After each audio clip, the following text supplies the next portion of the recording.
நாட்டின் பாதுகாப்பு, நாட்டின் இறையாண்மை, நாட்டின் ஒற்றுமை, 140 கோடி மக்களுடைய எழுச்சி, நம்முடைய இராணுவத்தின் வெற்றி, இத்தனையும் தகர்த்தெறியக்கூடிய வேலையை காங்கிரசும் இங்க இருக்கக்கூடிய திமுகவும் இந்த இந்தி கூட்டணியில் உள்ள அயோக்கிய தலைவர்கள் பேசுகிறார்கள் என்றால் இது நாட்டிற்கு எதிராக இவர்கள் அவமரியாதையில் ஈடுபடுகிறார்கள் என்ற ஒற்றை வார்த்தையை தவிர வேற எதையுமே சொல்ல முடியாது.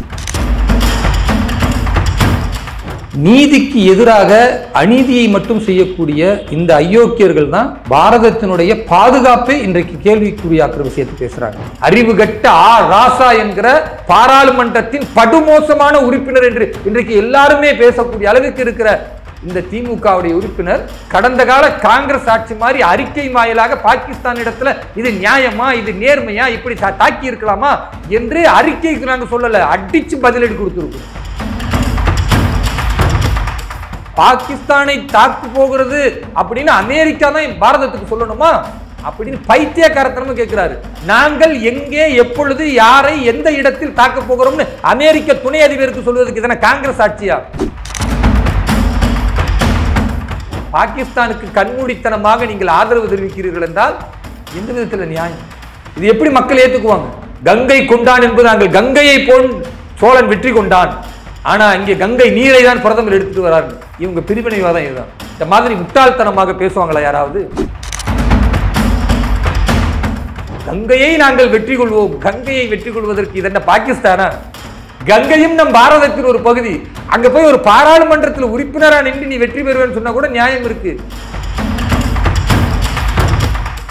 பேசுவதற்கே அருகதை காங்கிரசுக்கும் இல்ல, திமுகவிற்கும் இல்ல. தேவையற்ற முறையில் நீங்கள் இஸ்லாமியர்களுடைய வாக்குகளை பெறுவதற்காக இப்படி நாடகம் ஆடினால் இஸ்லாமியர்களை காரி உமிழ்கிறார்கள்.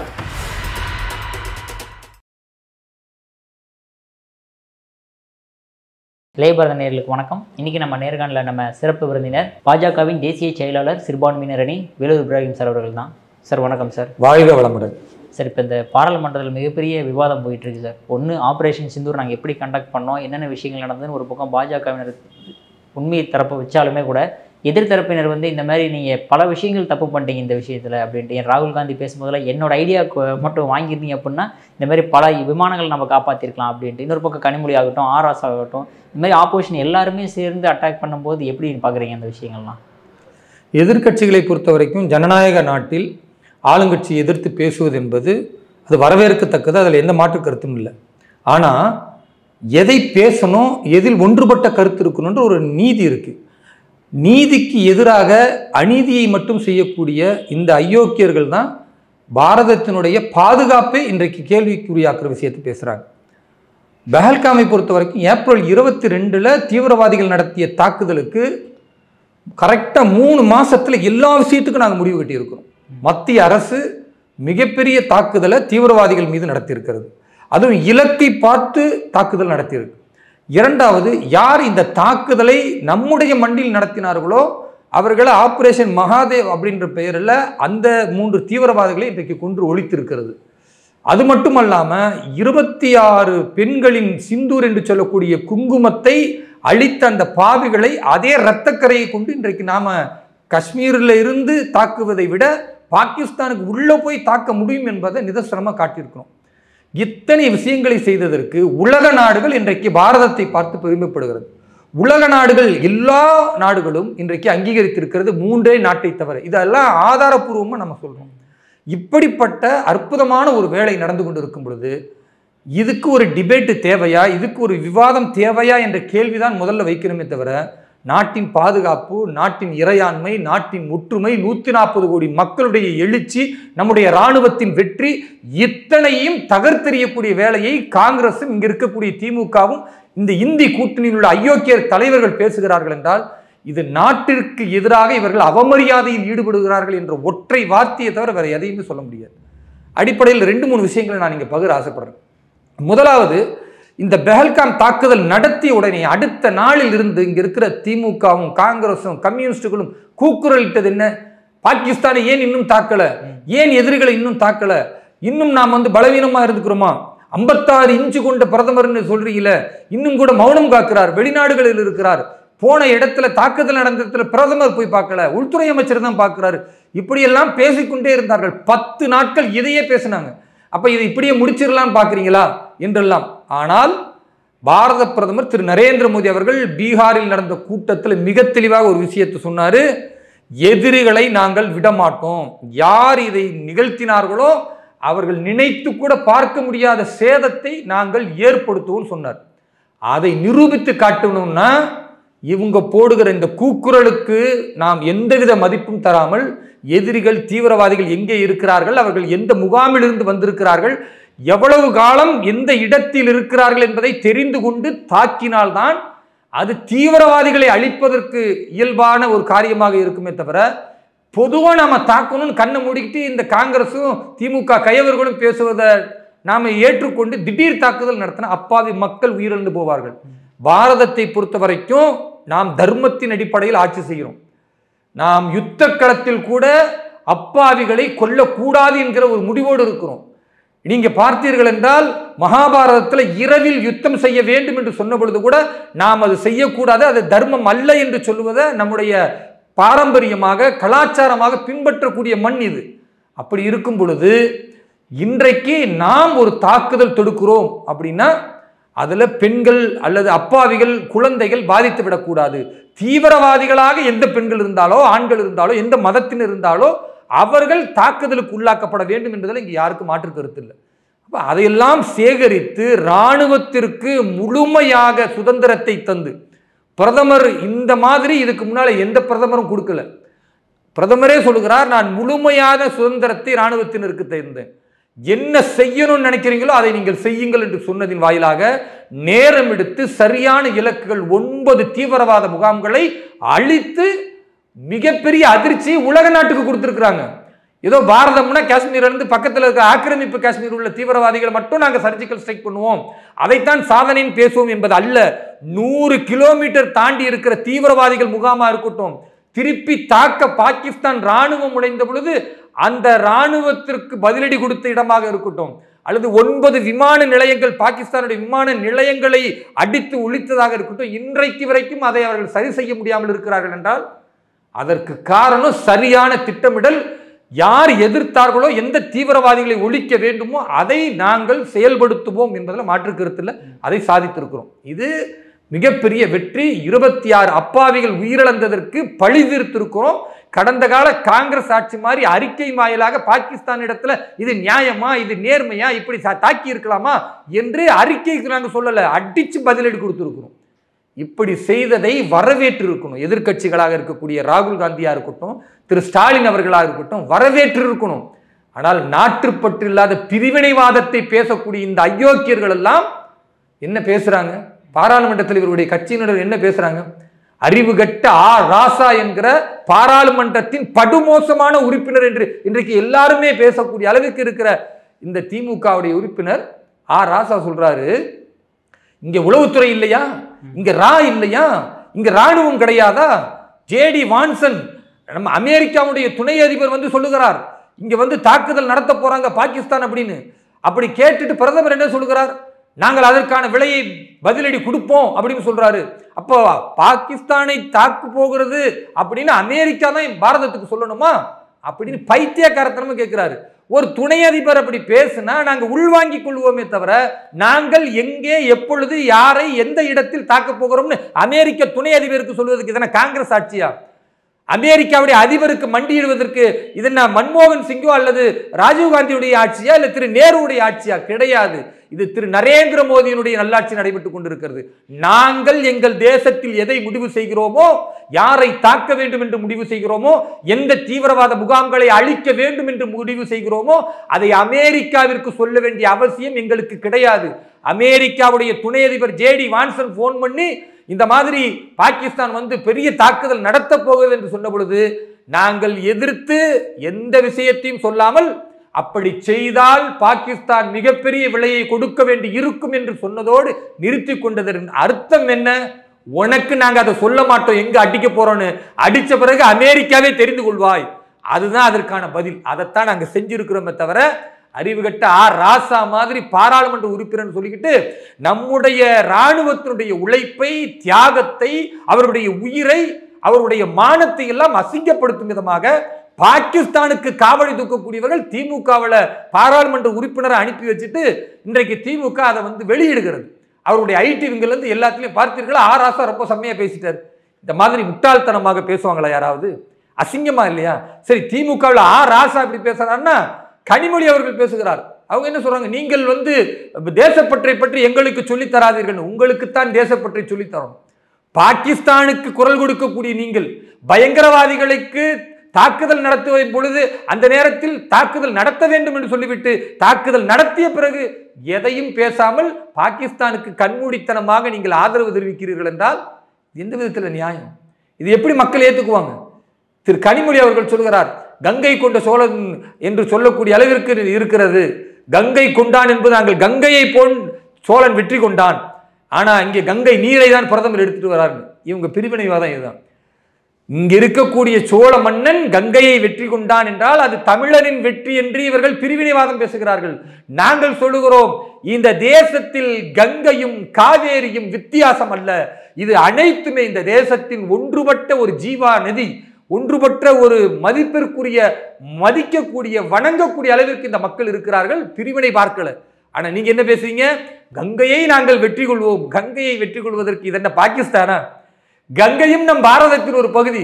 அங்க போய் ஒரு பாராளுமன்றத்தில் உறுப்பினரா நின்று நீ வெற்றி பெறுவேன்னு சொன்னா கூட நியாயம் இருக்கு. நீங்கள் என்ன நோக்கத்தில் சொல்லுகிறீர்கள் என்றால் தமிழன் கங்கையை வெற்றி கொள்வான். அப்போ நீங்கள் தமிழன் என்கிறத ஒரு இனமாக, அது ஒரு நாடாக, அது ஒரு தனி பிரிவாக பிரிவினைவாதத்தை பேசுவதை பாராளுமன்றத்தில் கனிமொழி பேசுகிறார் என்றால் இது எவ்வளவு பெரிய அசிங்கம். இவர்கள் தமிழர்களுக்கு விரோதி மட்டுமல்ல, இந்த தேசத்திற்கே விரோதிகளாக இருக்கிறார்கள். இப்படிப்பட்டவர்கள் எல்லாம் உலக நாடுகளில் போய் இந்த சிந்தூர் ஆபரேஷனை நாங்கள் எவ்வளவு சக்சஸ் பண்ணோம், எந்த அளவுக்கு எங்க ராணுவம் சிறப்பாக நடத்தியது என்ற குழுவுக்கு கனிமொழி அவர்கள் தலைவராக இருந்தாங்களே, திரு நரேந்திர மோடி அனுப்பி வச்சாரு.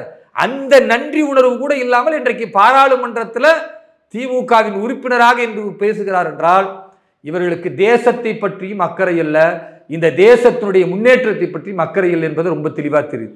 அதைவிட கொடுமை, காங்கிரஸ் கட்சியிலிருந்து சிதம்பரம் பேசுறார். அவர் பேசுறாரு, இது நடத்தியது பாகிஸ்தானியர்களா அல்லது பாரதத்தில் உள்ளவர்களா என்று நிரூபிக்க வேண்டும். அப்ப என்ன சொல்ல வரீங்க?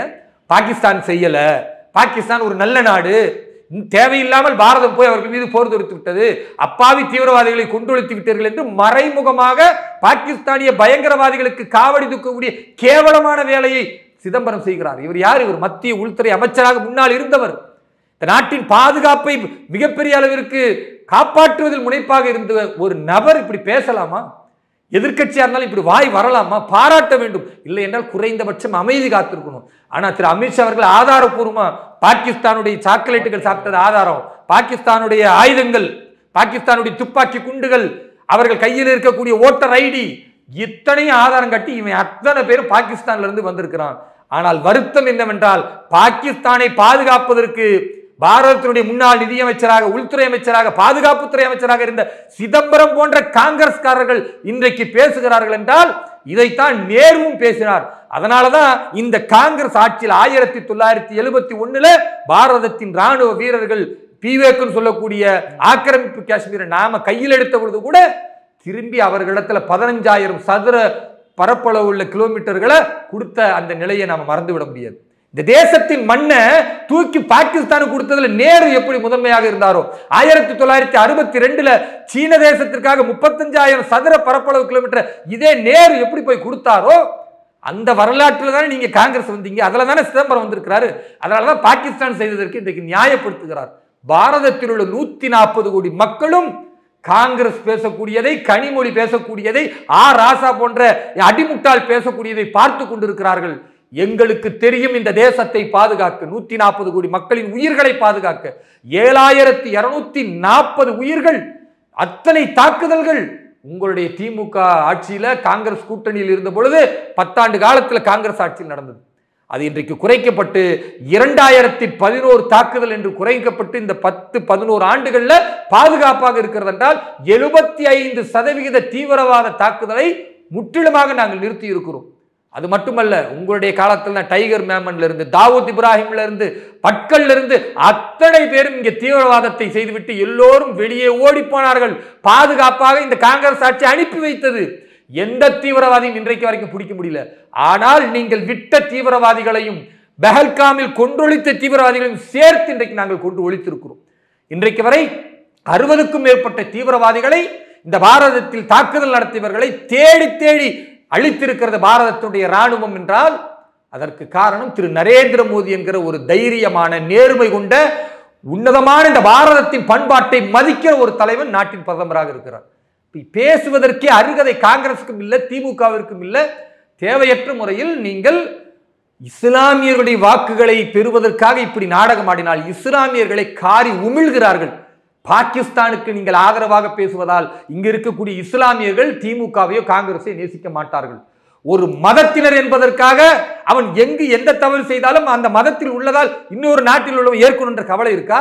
தேவை இருக்கிறதா? கிறிஸ்துவர்கள் பல நாடுகள் இருக்கிறார்கள் என்பதற்காக கிறிஸ்துவ ஒரு நாடு இன்னொரு அப்பாவி ஒரு நாட்டின் மீது போர் தொடுத்தால் அந்த நாடு உடனே இது கிறிஸ்துவ பயங்கரவாதம் சொல்லுமா? அந்த நாட்டின் வெறித்தன்மை, பாகிஸ்தான் என்கிற பயங்கரவாதத்தின் வெறித்தன்மை பாரதத்தின் முன்னேற்றத்தை, பாரதத்தில் 20 கோடி இஸ்லாமியர்களும் அரவணைத்து நாங்கள் அனைவரையும் அரவணைத்து செல்லக்கூடிய நாடு என்பதை உலக நாடுகளுக்கு பறைசாற்றுகிறோமே, அது பொறுக்க முடியாத மதவெறியின் உச்சமாகத்தான் பாகிஸ்தான் இருக்கிறதே தவிர பாரதத்தில் உள்ள இஸ்லாமியர்கள் இந்த தேசத்திற்காக, இந்த மண்ணிற்காக உயிர் கொடுக்கவும் தயாராக இருப்பார்கள். அதனாலதான் இன்றைக்கு உலக நாடுகள்ல, குறிப்பா அரபு நாடுகள்ல பாரத பிரதமர் ஆரத்தழுவி வரவேற்கிறார்கள். அத்தனை உயர் பதக்கங்களையும் திரு நரேந்திர மோடி அவர்களுக்கு அரபு தலைவர்கள் வழங்குகிறார்கள் என்றால் ராசா மாதிரி அடிமுட்டால் அல்ல அரபு தலைவர்கள். அவர்களுக்கு தெரியும் பாரதத்தில் உள்ள 20 கோடி இஸ்லாமியர்கள் நல்ல முன்னேற்றத்தில் இருக்கிறார்கள், பாதுகாப்போடு இருக்கிறார்கள், ஜனநாயகத்தில் அனைவருக்கும் சமம் என்பதில் அவர்களும் பங்கு பெறுகிறார்கள். அப்படிப்பட்ட ஒரு நல்லாட்சியை நரேந்திர மோடி நடைபெற்று காட்டிக் கொண்டிருக்கிறார் என்பதற்காகத்தான் அரபு தலைவர்கள் எல்லாம் தழுவி அரவணைத்து மகிழ்ச்சியை கொண்டாடுகிறார்கள். ஆனா இங்க இருக்கக்கூடிய அடிமுட்டாள்கள், அடிவருடிகள், திமுகவுடைய எலும்பு துண்டுகளுக்கு பொறுக்கி தின்னுகிற அரசியல் கட்சிகளாக இருக்கிற இஸ்லாமிய கட்சிகளும் முஸ்லிம் லீக் போன்ற இந்த முட்டாள்களும் தான் இஸ்லாமியர்களை திசை திருப்ப பார்க்கிறார்கள். ஒரு காலத்திலும் பாரதத்தில் உள்ள இஸ்லாமியர்கள் பாகிஸ்தானுக்கு ஆதரவளிக்க மாட்டார்கள். அப்படி ஒருவன் ஆதரவளிக்கிற கோஷத்தை எழுப்பினால் அவன் பாரதத்தில் இருக்க தகுதியற்றவன், அவனை பாகிஸ்தானுக்கு தூக்கி எறிய வேண்டும் என்று சொல்லுவதில் எந்த மாற்று கருத்தும் இல்லை. இத்தனை விஷயங்களும் பாராளுமன்றத்தில் நடந்து கொண்டிருக்கிறது. இந்த உண்மையை மக்கள் பார்த்து கொண்டிருக்கிறார்கள். குறிப்பாக தமிழக மக்கள் சிந்திக்க வேண்டும். இந்த தேசத்தின் பாதுகாப்பிற்காக 26 நம் மக்களை கொன்று ஒழித்த அந்த கண்ணீரை விட தீவிரவாதிகள், அந்த குடும்பங்கள் அழிந்ததற்கு இங்க இருக்கக்கூடிய பயங்கரவாதத்தை மறைமுகமாக ஆதரிக்கிற திமுகவோ காங்கிரஸோ இவர்கள் கண்ணீர் விடுகிறார்கள் என்றால் பாரதத்தினுடைய பெண்கள் மீது உங்களுக்கு அக்கறை இல்லையா? திருமணமாய் 7 நாள்ல ஒரு பெண் தன் கணவனை இழந்து தவித்து கதறினாலே அதை பற்றி உங்களுக்கு அக்கறை இல்லையா? திமுகவிற்கு வாக்கு வங்கி, மத அரசியல், சாதி அரசியல் இதேதான் பேசுவீர்களா சண்டாளர்களா என்று சொல்லக்கூடிய அளவிற்கு ரத்தம்லாம் கொதிக்குது. இந்த தேசத்தை நேசிக்கக்கூடிய யாராக இருந்தாலும், இந்த தேசத்தை விரும்பக்கூடிய, இந்த தேசத்தை போற்றுகிற யாராக இருந்தாலும் காங்கிரஸை, திமுகவை தூக்கி எறிவான் என்பதுதான் உண்மையான நிதர்சனம். அதை பாராளுமன்றத்தில் இன்னைக்கு வெட்ட வெளிச்சமாக்கப்பட்டிருக்கிறது. மத்திய உள்துறை அமைச்சர் அமித்ஷா அவர்களிலிருந்து பாரத பிரதமர் திரு நரேந்திர மோடி அவருக்கும் தெளிவாக படம் பிடித்து காட்டிவிட்டார்கள். திரும்பவும் சொல்கிறோம், பாரதத்தை பாதுகாப்பதில் நாங்கள் முன்முயற்சியாக இருப்போம். முதல் உயிர் எங்களது செல்லுமேயானால் நாங்கள் களத்தில் நிற்போம். எங்களுடைய இராணுவத்திற்கு அத்தனை பலத்தையும் அத்தனை அதிகாரத்தையும் சுதந்திரத்தையும் நாங்கள் தருவோம். காங்கிரஸை போன்று கையை கட்டி கொண்டு எஜமான என்ன சொல்லுகிறார் என்று ஒவ்வொரு பிரதமரும் எதிர்பார்த்து கொண்டிருப்பார்களே, அந்த தேவை இங்கு யாருக்கும் இல்லை என்பதை தமிழக மக்கள் புரிந்து கொண்டிருக்கிறார்கள். காங்கிரஸ், திமுக புரிந்து கொள்ளவில்லை என்றால் தேர்தலில் மட்டும் தோல்வி அடைய மாட்டார்கள், மக்கள் மனங்களிலும் அவர்கள் தோல்வி பெறுவார்கள். ஓகே சார், அற்புதமாக விளக்கம் கொடுத்தீங்க சார். அடுத்ததாக பார்த்தோம்னா இப்போ மோடி அவர்கள் தமிழ்நாட்டுக்கு வந்துட்டு போனப்பல அடுத்தது ஆகஸ்ட் மாதம், ஆகஸ்ட் எண்ட்லையும் வரதாகவும் சொல்லியிருக்காங்க. சிதம்பரம் அந்த பக்கம்லாம் வரதா. இப்படி எலெக்ஷன் வரும்போது தான் மோடி அவர்கள் தமிழ்நாட்டை பார்ப்பாரா அப்படின்ற மாதிரி ஒரு விமர்சனம் இருக்கே சார். பாரத பிரதமர் திரு நரேந்திர மோடி அவர்கள் தொடர்ந்து 11 ஆண்டு கால அவருடைய ஆட்சியில எண்ணிலடங்கா முறை தமிழகத்துக்கு வந்திருக்கார். குறிப்பா சொல்லணும்னா பல மாநிலங்களை ஒப்பிடும் பொழுது பாரதத்தின் முதல் 5 மாநிலங்கள் திரு நரேந்திர மோடி அவர்கள் அதிகமாக வந்திருக்கிறார் என்றால் அதில் தமிழகம் ஒன்று.